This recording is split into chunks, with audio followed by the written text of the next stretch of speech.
Alors, on a bien eu des statistiques encourageantes en provenance de Chine. L'indice PMI officiel des directeurs d'achat du secteur manufacturier a progressé de 0,3 points en juin à 50,9, là où le consensus Bloomberg tablait sur 50,5, un chiffre donc au-dessus des 50 qui marque une accélération de l'activité. Une bonne nouvelle, mais on a quand même hésité à parier. Et puis à la fin d'un parcours en dents de scie, le CAC 40 clôture en petit repli de 0,19% vers les 4935 points avec 3,6 milliards d'euros échangés.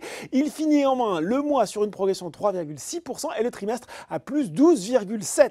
Évolution contrastée outre-Atlantique sur les indices américains avec un Dow Jones proche de l'équilibre à 17h45 et un Nasdaq à plus 1% vers les 9982 points. Les investisseurs attendent un peu plus tard l'audition du patron de la Fed, Jerome Powell, devant une commission de la Chambre des représentants. On revient à Paris sur le SBF 120, c'est le spécialiste des revêtements de sol Tarkett qui finit la séance en tête des hausses. Derrière, on retrouve Ubisoft. Alors selon plusieurs médias spécialisés, l'éditeur de jeux vidéo devrait bientôt dévoiler Hyperscape, un concurrent du hit Fortnite, de quoi séduire les investisseurs.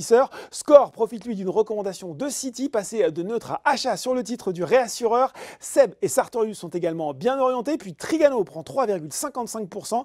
L'activité du spécialiste des camping-cars a pourtant chuté de 45,7 au troisième trimestre, clos fin mai de son exercice 2019-2020, pas une surprise avec le Covid-19, mais le marché a été rassuré par les propos du groupe tablant sur des ventes soutenues au quatrième trimestre. Sur le CAC 40, c'est ST Micro qui domine les progressions. Le groupe de semi-conducteurs profite de résultats meilleurs que prévus et de prévisions revues à la hausse de ses homologues américains Micron Technology et Xilinx.